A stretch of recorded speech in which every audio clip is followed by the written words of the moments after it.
Hello बच्चों, आज मैं आप लोगों को जीएसटी में आपूर्तिकर्ता और प्राप्तकर्ता की डेफिनेशन बताने वाली हूँ।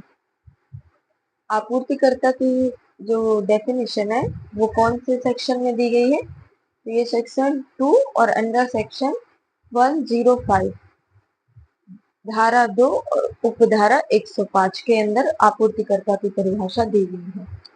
किसी भी माल या सेवा या दोनों के संबंध में आपूर्तिकर्ता का अर्थ उक्त माल या सेवा या दोनों की आपूर्ति करने वाला व्यक्ति होगा। आपूर्तिकर्ता अपन किसे बोलेंगे? जो भी माल या सेवा होती है उसको आपूर्ति करने वाले व्यक्ति को अपन आपूर्तिकर्ता बोलेंगे। और इसमें आपूर्ति की गई वस्तुओं और सेवाओं या दोनों के संबंध में ऐसे आपूर्तिकर्ता की ओर से कार्य करने वाला एजेंट भी शामिल होगा। मतलब अपन आपूर्तिकर्ता में जो खुद व्यक्ति माल या सेवाओं की आपूर्ति कर रहा है या फिर उसकी ओर से कोई एजेंट भी अगर माल या सेवा की आपूर्ति कर रहा है तो उस एजेंट को भी अपन आपूर्तिकर्ता की परिभाषा में शामिल करेंगे। फिर दिया है जिस संदर्भ में आपूर्तिकर्ता का शब्द का अर्थ फिट किया गया है वह व्यक्ति है, जबकि कर योग्य व्यक्ति या पंजीकृत व्यक्ति के विपरीत। ऐसा इसलिए है क्योंकि कानून उन व्यक्तियों को इस शब्द के दायरे से बाहर नहीं रखता जिन पर जीएसटी के तहत कर नहीं लगता। मतलब जो आपूर्ति करता है वो एक कर योग्य व्यक्ति और पंजीकृत व्यक्ति के विपरीत है। मतलब जरूरी नहीं है कि जो आपूर्ति करता है वो कर देने के लिए उत्तरदायी हो या फिर वो पंजीकृत हो। आपूर्तिकर्ता की परिभाषा जो भी माल या सेवा की आपूर्ति करता है, भले ही वो कर देने के लिए उत्तरदायी नहीं है या फिर वो जीएसटी के अंदर रजिस्टर्ड नहीं है, लेकिन फिर भी अगर माल या सेवा की आपूर्ति कर रहा है तो उसको अपन आपूर्तिकर्ता ही मानेंगे। ऐसा इसलिए होता है क्योंकि जीएसटी के अंदर जो व्यक्ति रजिस्टर्ड नहीं है, जो कर योग्य नहीं है, उसे भी आपूर्तिकर्ता की परिभाषा के अंदर फिट किया गया है। और इसके लिए अपन उदाहरण देख लेते हैं। उदाहरण के लिए अगर मान लीजिए कोई व्यक्ति जो कर योग्य नहीं है वो जो माल या सेवा की आपूर्ति करता है, तो जो व्यक्ति रजिस्टर्ड है जीएसटी के अंदर, मतलब जो प्राप्तकर्ता जीएसटी में रजिस्टर्ड है और कर देने के लिए उत्तरदायी है, तो वहां पे जो भी बिना कर योग्य व्यक्ति के द्वारा की गई आपूर्ति के लिए जो प्राप्त करता है वो रिवर्स चार्ज के अंतर्गत कर देने के लिए उत्तरदायी होगा। ऐसी जहां पर आपूर्तिकर्ता कर देने के लिए उत्तरदायी नहीं होता, वहां माल या सेवा की आपूर्ति होने पर जो प्राप्तकर्ता होता है वो रिवर्स चार्ज के आधार पर कर के लिए उत्तरदायी होता है। इसलिए आपूर्तिकर्ता एक स्वतंत्र व्यक्ति है। मतलब जो भले ही कर योग्य चीजों की आपूर्ति नहीं करता या फिर वो स्वयं जीएसटी में रजिस्टर्ड नहीं है, लेकिन तो भी वो आपूर्तिकर्ता माना जाएगा।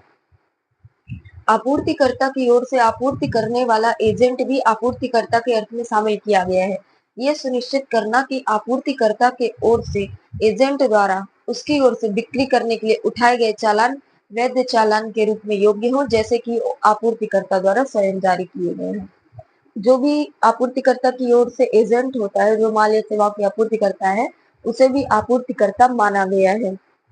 बस इसके लिए शर्त ये है कि एजेंट द्वारा जो भी माल या सेवाओं की आपूर्ति के लिए जो चालान दिए बनाए जा रहे हैं वो ऐसे होने चाहिए जैसे कि आपूर्तिकर्ता ने स्वयं ही जारी, मतलब वैध चालान होने चाहिए। फिर अपन प्राप्तकर्ता की परिभाषा देख लेते हैं। प्राप्तकर्ता की परिभाषा जीएसटी की धारा 2 और उपधारा 93 में दी गई है। वस्तुओं या सेवाओं या दोनों की आपूर्ति के प्राप्तकर्ता का अर्थ है, क्या अर्थ है? जहां वस्तुओं और सेवाओं या दोनों की आपूर्ति के लिए कोई प्रतिफल देय है, वह व्यक्ति जो उस प्रतिफल का भुगतान करने के लिए उत्तरदायी है। प्राप्तकर्ता कौन होगा? जब कोई माल या सेवा की आपूर्ति जिसको की गई है, तो जो व्यक्ति उसके लिए प्रतिफल देता है वही व्यक्ति प्राप्तकर्ता कहलाता है। फिर नेक्स्ट क्या है?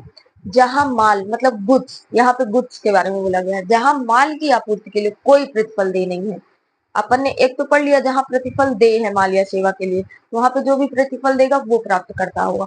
और जब माल की आपूर्ति में कोई प्रतिफल दे नहीं है तब कौन होगा प्राप्तकर्ता?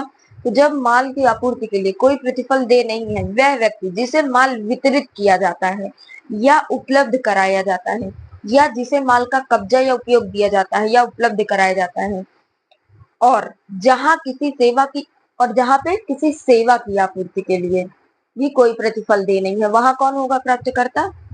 वह व्यक्ति जिसे सेवा प्रदान की गई है और जिस व्यक्ति को आपूर्ति की गई है उसके किसी भी संदर्भ को आपूर्ति के प्राप्तकर्ता के संदर्भ के रूप में माना जाएगा, और इसमें आपूर्ति की गई वस्तुओं या सेवाओं या दोनों के संबंध में प्राप्तकर्ता की ओर से कार्य करने वाला एजेंट भी शामिल होगा।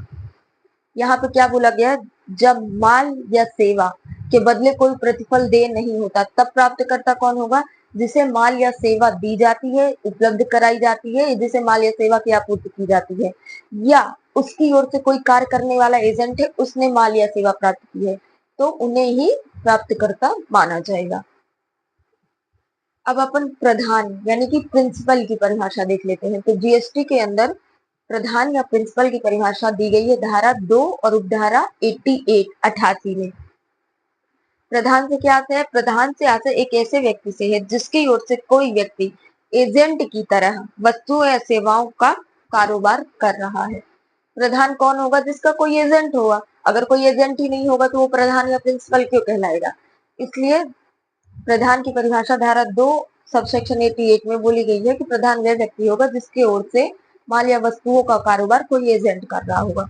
इसी प्रकार एजेंट है, एजेंट की परिभाषा दी गई है धारा 2 और उपधारा 5 में। धारा 2 सेक्शन 2 एंड सब सेक्शन 5 में बोला गया है प्रधान कौन होगा?